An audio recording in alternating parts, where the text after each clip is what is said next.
This week's show and next week's are both concerned with rebuilding the American dream.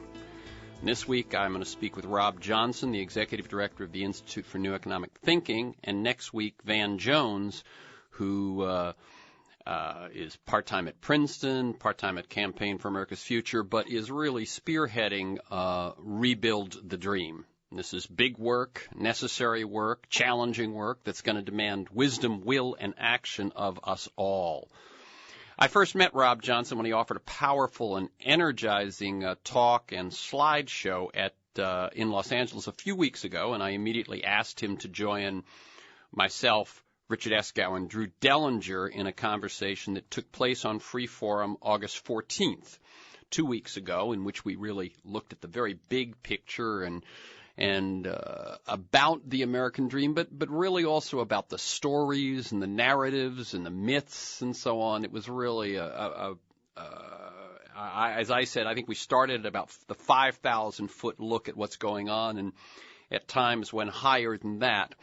And I invited him back this week to engage me further and deeper about his vision of what's broken, how it got broken, and how we fix it. And though we will talk about more than his work at the Institute for New Economic Thinking, I think it's worth knowing what he is dedicated to there. And this is a quote from their website. When the economic system breaks, it spares no one, but such a crisis can provide an opportunity to work together to create real, lasting change. This is one of those times, a once-in-a-lifetime opportunity to transform economics as we know it. The havoc wrought by our recent global financial crisis has vividly demonstrated deficiencies in our outdated economic theories and shown the need for new economic thinking. Prevailing theory that the economy is an idealized system of perfectly rational individuals and institutions who, by trading in markets, produced a balanced, efficient equilibrium has been rendered obsolete, and a lot of people got hurt in the process and are still getting hurt in that process. A more realistic view is emerging that takes into account the imperfections in individuals, in institutions, in information, as well as the existence of the complex global networks of interaction and the dynamics of innovation that change the game as the game is going on. So the Institute for New Economic Thinking's mission is to nurture a global community of next-generation economic leaders to provoke new economic thinking and to inspire the economics profession to engage the challenges of the 21st century. As I said, we will talk about that, and we will talk about other things as well. Robert Johnson serves as director of the Project on Global Finance at the Roosevelt Institute. He recently served on the United Nations Commission of Experts on International Monetary Reform under the chairmanship of Joseph Stiglitz. He also served as chief economist of the U.S. Senate Banking Committee. He was an executive producer of the Oscar-winning documentary Taxi to the Dark Side about torture in Iraq and Afghanistan. He was a management director at Soros Fund Management and is now, as I said, the executive director of the Institute for New Economic Thinking, funded by Soros to encourage and support a rethinking of the fundamentals of economics. Welcome again, Rob Johnson. Thank you. It's a pleasure to be here. Okay. Although we touched on it a little bit, I always like listeners to get a feel for the people behind the work and the ideas that we're going to talk about.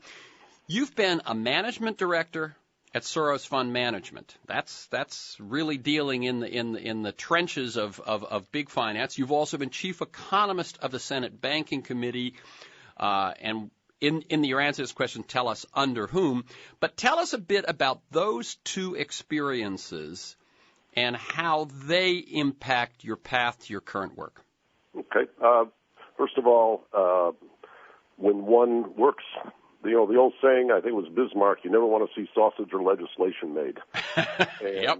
When I was with the Senate Banking Committee under the leadership of Bill Proxmire, I had the opportunity as a young man to work closely on issues like the 87 stock market crash, what caused it, how to remedy that, and the preparation for the impending savings and loan crisis and bailout. And I would say what I learned there is that contrary to some ideologies, politics and economics do mix. They are intimately intertwined. The economic system and the market system is not something that's mutually exclusive and off to the side.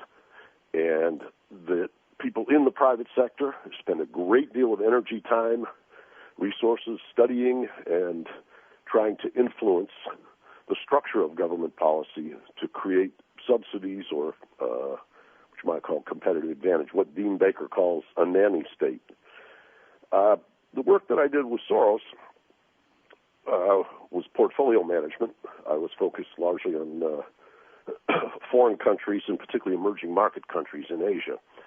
And there, one is really what you might call trying to discern reality, and you use economic theory to the extent that it's a good guide to learning and predicting what's happening and what's unfolding. I think economic theory, well, if you said what were the key learnings from that period, I'd say two. The first is there is nowhere near as much stable structure and understanding of the future in reality, what you might call in the eyes of the investor, as there is put in these economic models. Sure. Models have a false sense of structure and precision over time that really just is not a useful guide to how things operate. The second dimension, which is perhaps related, is that economic theory, to make things mathematically feasible, tractable, doable, presumes stability of the financial system. And the regulatory designs presume that logic accurately describes financial markets. I see no basis for believing that financial markets are inherently stable. I think they're very competitive. I think they're very psychological, and lots of people striving to get an edge, and they're playing leapfrog, and they're reading each other. But the idea that these things are somehow anchored in some solidness or stability and therefore do not require structures, regulation, certain things being off limits, little bits of prior restraint seems crazy. And what you see is that when we get into a period like the bailouts in 2008, things are going over the cliff. All the financiers jump up and say, oh, my God, you have to bail us out, otherwise we'll take the economy down with us. Well, right in that instant is the admission that there are side effects, what economists call externalities, where the spillovers that harm everyone else done by finance are something that should be taken into account in regulatory design, and they are not. So I guess I'd say the Soros experience of market instability is complemented by understanding how the regulatory process works and the disproportionate role of private power in setting the rules for themselves to the detriment of society. Those are the things I primarily learned. Very good. That's the voice of Rob Johnson. He's director of the Project on Global Finance at the Roosevelt Institute and executive director of the Institute for New Economic Thinking. You can learn more. And I will say this web address more than once during the show. You can learn more about his work on new economic thinking at Inet Economics, I-N-E-T, and then the word economics, all one word, ineteconomics.org. When I saw you speak at the Hammer, certainly your introduction was as the executive director of this, this institute to come up with new economic thinking, but your talk was really very much on what has happened to the American dream, how it's happened, and some things that are absolutely necessary if we're going to begin to restore it. And as you probably heard at the top of the show, I'm interviewing you this week, Van Jones next week. I think it goes in keeping with the interview that I did with the three of you 2 weeks ago, really trying to get a handle on kind of that big question. In terms of your focus and the best use of our hour, the American dream, the Institute for New Economic Thinking, how would you like to approach the two? Well, I'd actually like to spend most of the time on the question of the American dream. Very good. The Institute for New Economic Thinking, which I manage, is designed to develop what you might call a change in economics in a 20-year time frame. We hope to affect the conventional wisdom, having seen how bad the conventional wisdom was in the approach to 2008, particularly regarding financial economics and some neglected issues like inequality, which are now very much in the forefront. But I came to the Hammer Forum where we met, really working more from the work I do with the Roosevelt Institute, the Franklin and Eleanor Roosevelt Institute in New York. And the title of that series, not my title, but theirs, was Restoring the American Dream. I think there are an awful lot of aspects of applied economics and things that I learn about through Inet that can be applied to that. But let's focus on what are the things that have deteriorated and what are the things we want to rebuild in America so that people feel optimistic about their lives and their children's lives. Okay, and that definitely is in keeping with where I am going this fall, I can tell. Let me set up by some thoughts that in preparing for this, some thoughts that of my own that I want to share with you that I didn't share 2 weeks ago. Some of it will sound similar. I'm disappointed in how we're doing as a nation and as a global society. I expected us to be more serious about the challenges we face, about what a successful society offers and asks of us, about the responsibility that comes with enormous wealth, power, and influence, about our responsibility to our children in the future. And I sometimes wish, this is something I really feel, that I could pay less attention to politics. You know, I have friends, some of a more libertarian bent, aware, spiritual folks, conscious folks, who put their faith in sort of social entrepreneurial efforts outside of politics, who think that politics is a con game, everybody's a crook, it's a necessary evil, but nothing to put our hopes in. And I appreciate that perspective, especially with the current dysfunction in politics. But I believe, and clearly from what I've seen of you, that politics has too much power for us to actually successfully work around it. And as I said 2 weeks ago, I believe that ever since television advertising became the dominant activity of campaigns, politics has more and more come to be owned by the super rich and the biggest corporations, especially finance. Politics in return works for them, builds a system that meets their desires, and it's a self-perpetuating vicious cycle. And the political and economic system that results is not delivering. It's not meeting the needs of a 21st century society in terms of health, education, work, treatment of our children, seniors, nature. We're not investing sufficiently in our future or the future of the planet. We're wasting time, money, attention, energy, and ultimately the lives of millions. And I know in the midst of this, great advances are being made in all sorts of arenas, but the big picture looks troubling and challenging. How much do you share that perspective? I share many, many aspects of it, nothing I particularly disagree with. Yeah. I was originally trained as an engineer at MIT in Boston, and we learned just a simple concept of feedback systems. Mm-hmm. Exactly. So you're designing something like a carburetor for a car, and when the humidity changes or the temperature changes or what have you, what you want to do is change the fuel mix. Well, at some level, the feedback from the results of society to changing the rules, regulations, and so forth that govern our society is broken, and meaning we are not getting proper feedback that takes care of our society. We proceed along, like right now, imposing austerity on everybody at a time when 1 in 6 people is unemployed, underemployed, or discouraged and fallen off the scrolls. And we are not making healthy decisions. Some of the reasons I think that feedback doesn't work has to do with concentration of money and wealth. It has to do with concentration of power in corporations as distinct from individuals, what economists talk about as the principal agent problem, where you can't control the people that are running the company when you're a stockholder. And corporate executives want to have all the rights of a person, but they don't want to be prosecuted when they do things that a person would be put in jail for. So I think we have problems in corporate governance. I think we have problems with money in the media, money in elections, and how that relates to the incentives for survival by politicians who have to sell their policies. And as a matter of fact, if you said to me, what is the core reform that has to take place? And I heard you speaking at the outset about people devoted to spiritual and other concerns. We have to change how rules are made for our society by changing the role of money in politics, because that feedback system is broken. And I would love to go back to seeing everybody put their philanthropic energies into art museums or water purification in poor countries, like say in parts of Africa, or supporting the arts. But right now, time, energy, and money has to be devoted to politics until it's repaired. Very good.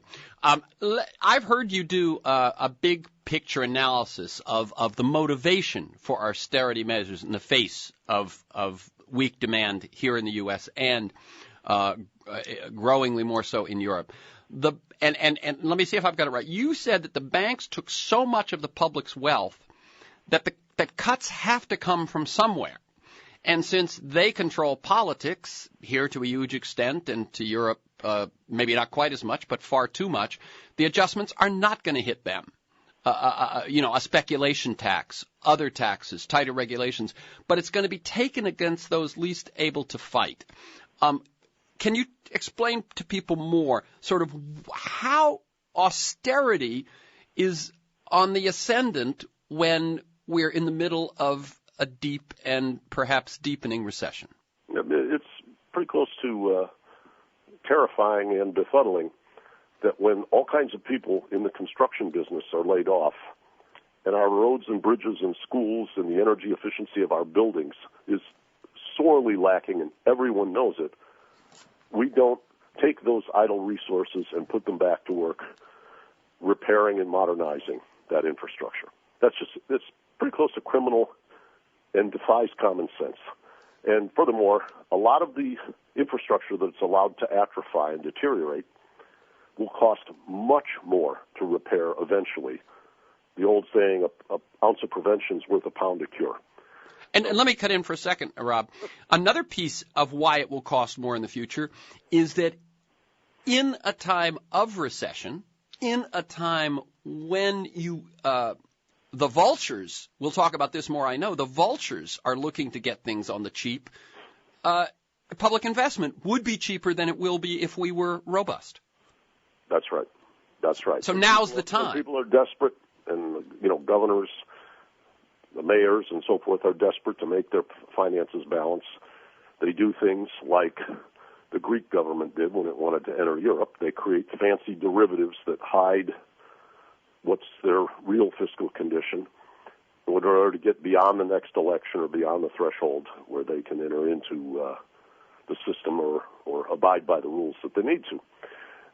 That's a real problem, but a deeper problem is when you're in the throes of crisis with a little bit of campaign contribution from financiers and fund managers, mayors, governors, state legislators, municipal legislators can often be influenced to sell public infrastructure in what's called a privatization, where a private company then operates this monopoly system like a toll bridge or a highway system or the parking meter system, which is the famous case in Chicago. Mm-hmm. And they can charge monopoly prices, make very high profits, and there's nothing protecting the population that these privatizations are done at a fair market price. These privatizations are put up to auction, maybe, where 2 or 3 big oligopolistic financial institutions are the people bidding. They probably collude and discuss it among themselves and keep their bids low. Number 2, the advent of, supporting re-election. We've seen the case the governor of Wisconsin try to propose legislation where he could sell off power plants at whatever price he felt. And there'll be no recourse, no legal challenges, no auctions or anything. He could just hand out candy to his cronies.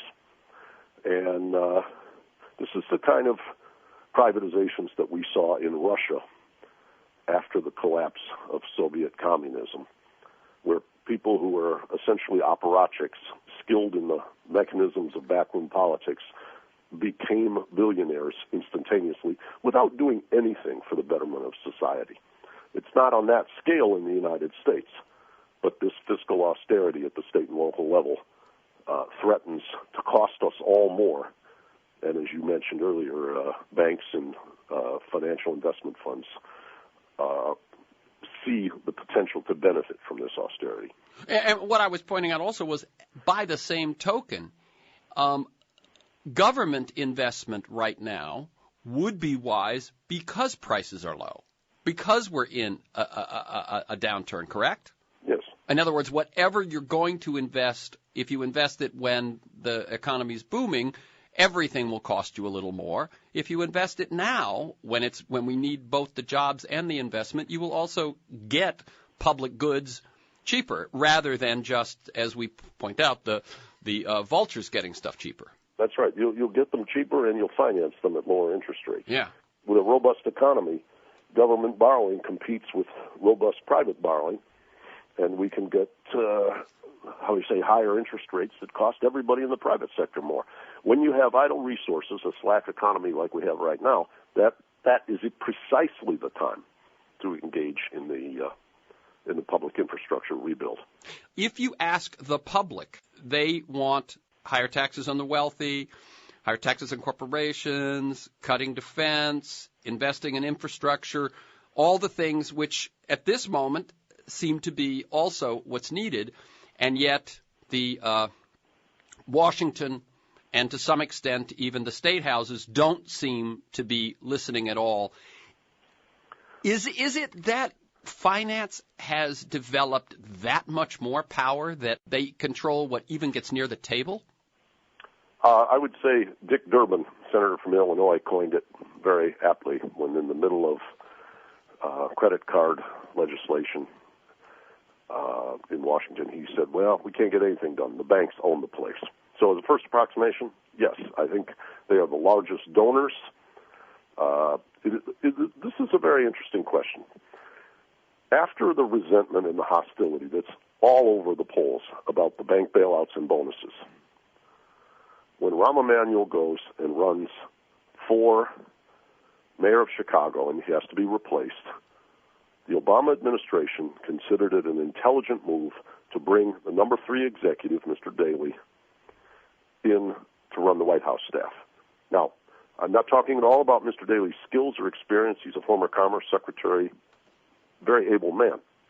But the optics of bringing a leading bank executive in to run the White House, right in the face of the American people, tells you about how powerful that financial sector is and how important money is in successful presidential reelection. Exactly. And I know we're going to concentrate on the American dream, but one of the things which I do want listeners to get the benefit of is your understanding of the global picture. And why, let's divert for a second here to talk about why austerity, we sort of look at America and we can say, okay, it's these ridiculously expensive campaigns we have, and so government finance has too much influence, and that's why we're where we are. What is doing the same thing in Europe? I think that in Europe, it is a slightly different mechanism. The way I tend to describe it is you have Germany and the peripheral countries. And Germany agreed at the time it was doing unification between East and West Germany after the Berlin Wall fell, that to reassure people in Europe, given the history and adversarial relations between Germany and other countries, that they would join a common Europe. What they did was they issued the equivalent of an insurance policy, which is everybody's debt is now European debt. Everybody subscribes to this tough anti-inflationary monetary policy of the European Central Bank that was built on the model of the German Bundesbank. They put rules in place they called the Maastricht criteria based on a meeting that took place in Maastricht in Denmark. What's happened is when we experienced the downturn, those countries, particularly Greece, Portugal, to a lesser extent Ireland, because they made banking guarantees that took them from very prudent to insolvent almost instantly. And by the way, those insolvencies reflect holdings by American, British, and German banks, so they're under international pressure not to default on those guarantees. But at any rate, all of those peripheral countries in this downturn start to pay benefits for unemployment. They start to lose tax revenue with the slowdown in the economy, and their fiscal credibility has come into question. And the Germans are like an insurance agency that at the outset they joined Europe and essentially they wrote those policies. But now that there's an accident, there's political turmoil within Germany that says, maybe we don't want to be part of this anymore. And all of the anxiety among financiers is really underlying a question: does Germany, the strong creditor economy, back Europe, or are they going to walk away from Europe? And if they do walk away, then all of these bonds that have been trading like they were all part of the European system become every country for themselves. Interest rates will skyrocket, what they call risk premium. The risk you pay as a premium on the interest rate will skyrocket. The German backing, and to that extent, to the same extent, French, Dutch, and other backing will dissipate, and a full-blown crisis, probably some insolvencies and debt restructuring, like in a bankruptcy, would ensue. Now, so there, what you say really is the key there is Germany. And if it's Germany and the stability of German politics, because you have 3 to 4 parties always vying to be in the coalition: the Free Democrats, the Liberals, the Christian Democratic Union, and the Social Democratic Party. And you have a population which was, in their history, 20s and 30s, scarred very, very powerfully by hyperinflation and monetary mismanagement. And they do not, in any event, want to go back to such a violent place. Okay, and what's the temperature right now? In other words, on the one hand, Germany has done certain things. But are you saying it's just done too little, too late, too begrudgingly, so that rather than putting the full force of its power into turning this around, because of their internal politics, they keep doing a little bit here, a little bit there, and the crisis is only going to get worse? What do you think the next 6 months hold? Well, let's start with a little bit of history. In 2008, during the crisis surrounding Lehman Brothers, everybody in the major countries said we cannot have any banks go bust. But in Europe, Angela Merkel from Germany stood up and said, that's right, but every nation guarantees their own banks, as opposed to Europe jointly and severally guaranteeing all the banks. Aha. And so that made, say, Irish banks and other things instantly not part of a system. It'd be like if you had a bank headquartered in the United States in North Dakota, and all of a sudden you're not backed by the full faith and credit of America, you're backed by the taxpayers of North Dakota, and let's say you're a bank as large as Citibank, instantly that's not credible. So that's where the fault lines opened. They could have, in early 2009, done preemptive restructuring and fortification of Germany, of Portugal, Greece, Ireland, and Ireland. Yeah. And an ounce of that prevention would have been a pound of cure.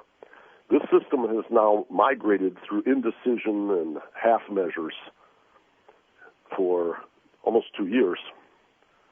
And, I mean, they tried a first vision of a plan, and the European Financial Stabilization Fund was announced in May of 2010, and they just keep not doing enough to the point where it's now infecting Spain.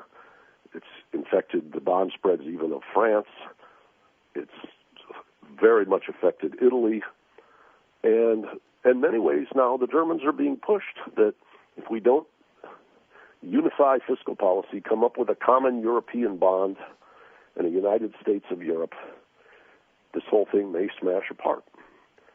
And the debate now on whether to have that common European bond, which is quite unpopular, is, how would I say, rests again on what will the Germans do. And your guess?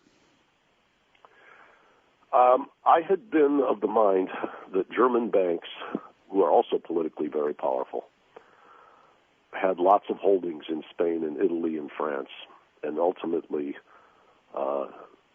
their self-interest, or their collective self-interest, you might call it, of that sector, would lead to encouragement of a Euro bond. What has concerned me in recent days is that the European Central Bank has started a bond buying program, meaning the European Central Bank is buying Italian, Spanish, and other bonds from banks, including the German banks, which diminishes their interest or the necessity of this restructuring. So I'm a little bit concerned now that the ECB, the European Central Bank, is actually doing things that calm things in the short run but make it harder to get a proper long-run architecture. I see what you're saying. In other words, a new sort of half measure. Were they sort of spurred to that because they got impatient waiting for Germany to finally move? But now, as you say, what that may do is make it less likely that Germany will. That's the question. Oh, my God. The question God. is, will the Germans now go ahead, or will we have anesthetized the concerns of the German financial sector with this central bank bailout, and as a result have socialized the losses and how would I say, inhibited the response that the German banks should have had to make the system hold together. Right. And another case where the longer you delay, the higher the price. I mean, even if they do move in and even if they do what needs to be done, the price keeps going up, doesn't it? That's right. Yeah. Right. The scale of the operation is much larger at this juncture.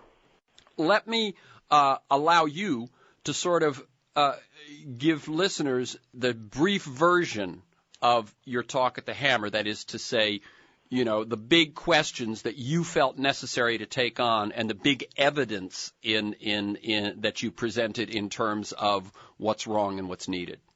Sure. By the way, the video podcast of that talk has just come online. I sent the you link did, and I looked at it this morning. Is that I guess if people want to find that, go to the Hammer. Oh gosh. Hammer Forum, I think it is. Yeah. And then just look for, and then they all of them show up there. They have video of all of them, and this one just went up, but I highly recommend it. They're moderated, by the way, by Ian Masters of KPFK. Right. So my talk, very quickly, they give me the title, Restoring the American Dream. So I started with the word restore. What needs to be restored implies something's been lost.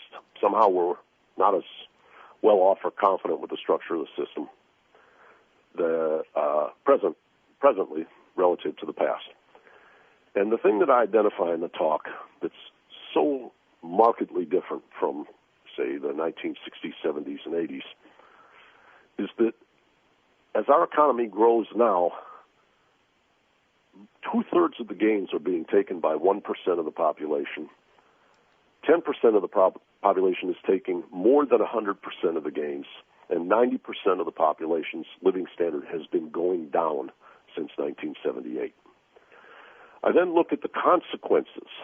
So establishing, the first part was to establish the increasing inequality in data and pictures that one can see. The second is to look at evidence that really comes from epidemiologists and others on what are the consequences for society of inequality. You could say there's rising inequality, but it's not necessarily a bad thing. But the evidence is overwhelming that more unequal societies exhibit very, very negative social pathologies. Higher obesity, higher murder rates, higher incarceration rates, higher infant deaths, lower social mobility, higher school dropout rates. And this evidence cross-sectionally among the 50 United States, based on income inequality in the states, and that evidence across the spectrum of countries.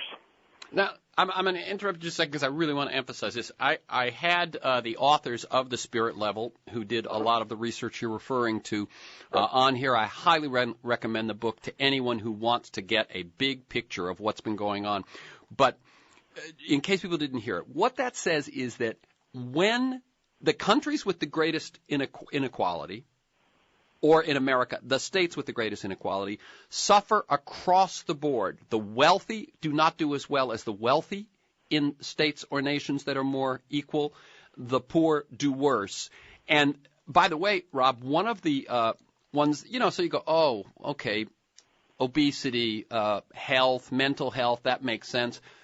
But even innovation, which is one that you'd say, oh, well, that's one of the things, but we've got this, cowboy culture, and so people are eager to innovate. Innovation is also something. Patents per capita also track with equality. So I just want people to look up the Spirit Level and that book, and this I felt was a major contribution because it's kind of, maybe a sense people have, but they did the research.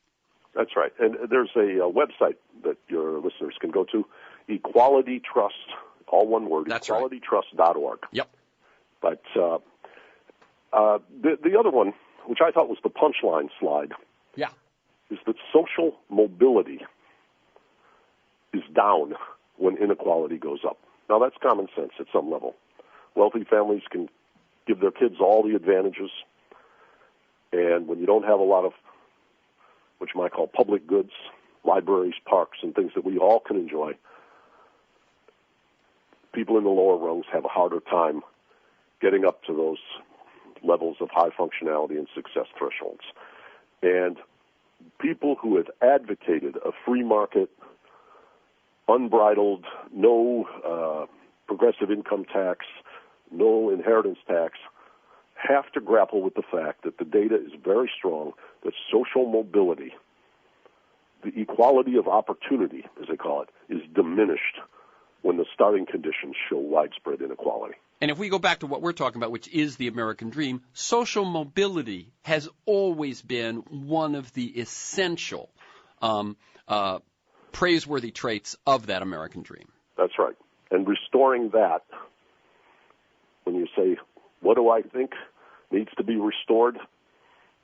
Priority on equality or diminishing the ranges of inequality from where they are now, which is wholly unacceptable, to more acceptable levels, and restoring those rungs in the ladder so that anybody can have the faith that if they do their best, they can succeed in this country. And in the United States now, the capacity for social mobility is much lower than almost every industrial country in Europe. It is much lower than the Scandinavian countries, and it's much lower than Japan. And that's a big change and a very negative one. Yeah. And one of the things that I would say, as I would imagine both of us have been looking at this over the years since the Reagan and Thatcher revolutions and so on, and you sort of thought that tendency of the American middle class and lower middle class to, through their belief in the American dream, through their belief in social mobility, to kind of keep thinking that we're fine because we've got that I never would have imagined it would get this bad before people would wake up. I think we've had an enormous failure of leadership. And what I would say is that the wealthy and the affluent have largely acted like corporate managers whose only responsibility is to their stockholders in their companies and not to the architecture or vision of what constitutes a society. That questions like public education and broad-based health care and housing, the things that all Americans, after suffering the Depression and after fighting together in World War II, understood were necessary conditions to a healthy society. Now, in that era, people of color, and to some degree women, didn't get carried along for the ride. We also needed, and it's been one of the healthier dimensions, we need to broaden that everyone who is an American is part of that American dream. And that was a failing at that time. But the notion of what constitutes a quality life and a quality society and using the economy as a tool in service to society rather than tearing apart society in service to the economy is something that we have to work hard to reinstate now. And that's why I say to your friends who are more spiritually or libertarian-minded, we have no choice but to engage in politics at this time. Yeah, that the crisis is such that this ship has to be turned around. It needs the energy of every able-bodied person on deck. Then maybe return, to those other venues. Well, towards the end of my talk, I mentioned the Titanic. Mm-hmm. And the metaphor I used was looking at the audience. I said that I'm very concerned, like I know they are. And one of the reasons I came to give the talk, one of the reasons I'm talking with you today, is that I feel like well-educated, well-meaning people today are all on the deck of the Titanic, and we're looking at the captain, we're looking at the navigator, and we're saying in the communication between our eyes, are we going to help these guys avoid the ice, or am I better to try to get the jewels from the safe and the food from the galley into my personal lifeboat? And I think it's time that American people have to understand that frightened individualistic response is going to continue to destroy the system that we were very proud to be born into and grow up through. And we do need collectively now to stand together and cooperate and avoid the rocks, or in this case maybe dig the boat off the iceberg and repair the hull. Very good. That's the voice of Rob Johnson. He's the director of the Project on Global Finance at the Roosevelt Institute and the executive director of the Institute for New Economic Thinking. You can learn more at ineteconomics.org. You can find the talk we were just talking about by going to the website of the Hammer Museum and looking for Hammer Forums. I want to talk a little bit about the politics of this. A European friend pointed out to me how amazed he was that in the U.S., or just how strange it seemed to him that in the U.S., one of the two major political parties and maybe half of the political energy is not about how to use government and public service, but how to weaken or eliminate them. And that there are conservative governments conservative parties and conservative politics in other countries, but seldom is it to that extent, right? Yes. I would say there are two things that I'd like to emphasize to listeners. The first is we have to have an argument about the proper scope of government, broad versus narrow, and we have to have an argument that's a separate argument about the strength of the civil service. Are they weak or are they strong? And I would argue that whether you choose broad scope of government or a narrow scope of government, you need a strong civil service. You need everyone to be fortified and supported like Navy SEALs are supported. You need financial regulators at the SEC to be well-paid, well-trained, supported with budgets, supported with resources so they can do their job and enforce the existing laws. And we have a tremendous confusion in this fight between those who what you might call advocates of the social contract that resemble the New Deal and the more conservative groups that would like a narrower mandate for government. And what we have right now is a stated relatively broad mandate that's not in effect because we have a weak civil service. And this confusion feeds back onto the public because they keep coming up with examples of malfunction by government. But the Securities and Exchange Commission cannot possibly, or the Commodities Futures Trading Corporation, or the FDIC, cannot possibly execute their mission, given that campaign contributions are coming from financial firms to congressmen and senators, asking them to weaken the budgets of those institutions. And that's the obvious one because that's Wall Street, but OSHA. In healthcare, in OSHA. EPA, FDA. Yep. All of those. Yeah, one of the things that really occurred to me last night as I was thinking about this, Rob, is that the Republicans have their hand on the scale, at a butcher shop, because they want to shrink government. They want the people to favor shrinking government. And at the same time, they have a great deal of control over whether government succeeds or not. Yeah, they create a self-fulfilling prophecy. Exactly. I want to get, I myself, I started my career working with Pete Domenici in the Republican Party. Oh. And on the Senate Budget Committee.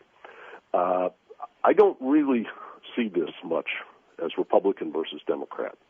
I talked a little bit earlier about Obama appointing a White House director who was a banker. Right. Republicans do exactly the same thing. It's about the logic of money raising and survival. It's not an R versus D philosophical issue that any voter can hang their hat on. Both parties have this problem. It is an endemic problem of the incentives in our government. When I look at that problem, which I thought was very well characterized by David Sirota in his book Hostile Takeover, basically how the Beltway and moneyed interests work against all of us, I am not upset with the diagnosis of people like the Tea Party. Because in essence what they're saying is the government acts like a golf course where we all pay the dues, but only the rich and powerful get to play the course. It acts like an insurance agency where the wealthy and the powerful can mitigate their losses on the back of ours and our children's tax burden. And if that's the trade-off, tolerate that system or cut it off, I can understand why those people want to cut it off. The problem we have is that societies that do not manage the provision of their collective goods, their infrastructure, which is the proper role of government, because of this lack of trust, those societies become less productive, less satisfying, talented people migrate away from them, and they wither. So the idea that the Tea Party people are disappointed in government, I share. Yep, same here. The prescription for how to remedy it, which is essentially just take it all apart, I disagree with vehemently. And so that piece that you said, which I think one of the reasons you emphasize it is because it gets said so seldom about having a strong civil service. One of the things that I know you pointed out in that talk, and I've seen pointed out elsewhere, is that what a regulator coming out of college, let's say, versus someone going into a private firm straight out of college, back in the 50s, their income was very similar. Yes. And now it is it's the difference between the help and the boss. And it gets not even just when you come out of college. 15 years later, senior people with great skill and great education and knowledge of finance might make $175,000 to $200,000 in the government, and they might make $4.5 million a year working on Wall Street. So regulators who have to take care of their families and everything else, perhaps unconsciously, but they may not be as tough on behalf of the public, because at some point they want to take out their resume and walk across to the other side and use their expertise, where they're making in 1 year they're making what they made in 20 previously. Right. In other words, they may work in regulation until their kids get to college, or work in regulation until kids get it. Now it's the choice between public high school and private high school, and suddenly they're gone. But what you're saying is that status difference, that income difference, may affect their work all the way along. Yeah, or it may affect the vehemence with which they're willing to confront the regulated on behalf of the taxpayers who are paying their $200,000 salary, because they know if they burn those bridges vis-a-vis those people they regulate and they do a tough job and an appropriate job, they may not be a candidate for hiring in the future. And that's leaving aside the fact that the private sector may be doing its best to lure the best, the most talented, the wisest, the cleverest all along, and winning that battle because they can afford to pay so much more. And by the way, people talk about these things in the abstract, but I would encourage people to look at the government of Singapore, where they give support for the absolutely highest levels of training, like PhDs at Harvard or MIT or Cal Berkeley or Stanford, to their civil servants. They pay these people like $600,000 a year to $1 million a year. They give them ample budgets to execute their mission, and they tell them, if we catch you committing fraud, playing monkey business, we'll throw you in jail. So they have all the carrots and all the sticks to have a dignified, meaningful, resource-laden ability to live a life and execute the mission on behalf of the public. This is not a pipe dream. Right. And what we're talking about here really is that on the one hand you have how the rules are set, and on the other hand you have how the rules are enforced. Correct. And what we're doing is we're losing both battles. Right. And you're saying that if you separate the two and you merely say, look, let's admit that the referees and the umpires have to make enough living that they can rule against those well-paid players, that should be separate from how broad a mandate you think government should have. That if government is going to be effective, but then that goes back to that thing I said, where if you have a self-interest in government not being effective. But let me jump to another question, which I know concerns you as well, which is you just pointed out the Singapore example.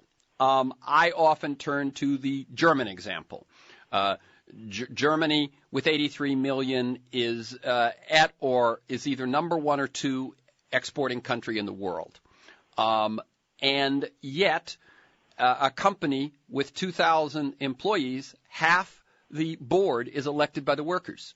When it came time, when they suffered employment hits, they didn't lay people off. They did a national program of people working a little less. Work sharing, yeah. Work sharing. All these things Dean which Baker's, make... My friend Dean Baker in Washington, D.C. at the Center for Economic Policy Research, he's done some very good work illuminating that German system. What I'm saying is it isn't a question of socialism versus capitalism.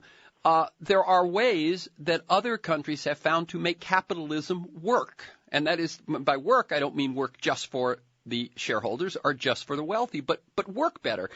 What is it about Americans that they are so ignorant, blind to what other countries have done to do a better job of the system that we have? I find it almost pathological that even American progressives don't know, for the most part, and don't point out the examples that are being carried on. This is the real world. People are actually trying different things and getting better returns. Yep. Comparative economic analysis is very important to understand what you might call which models are working the best.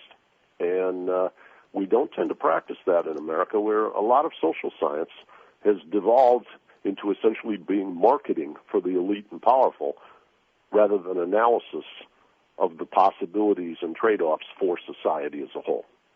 Okay.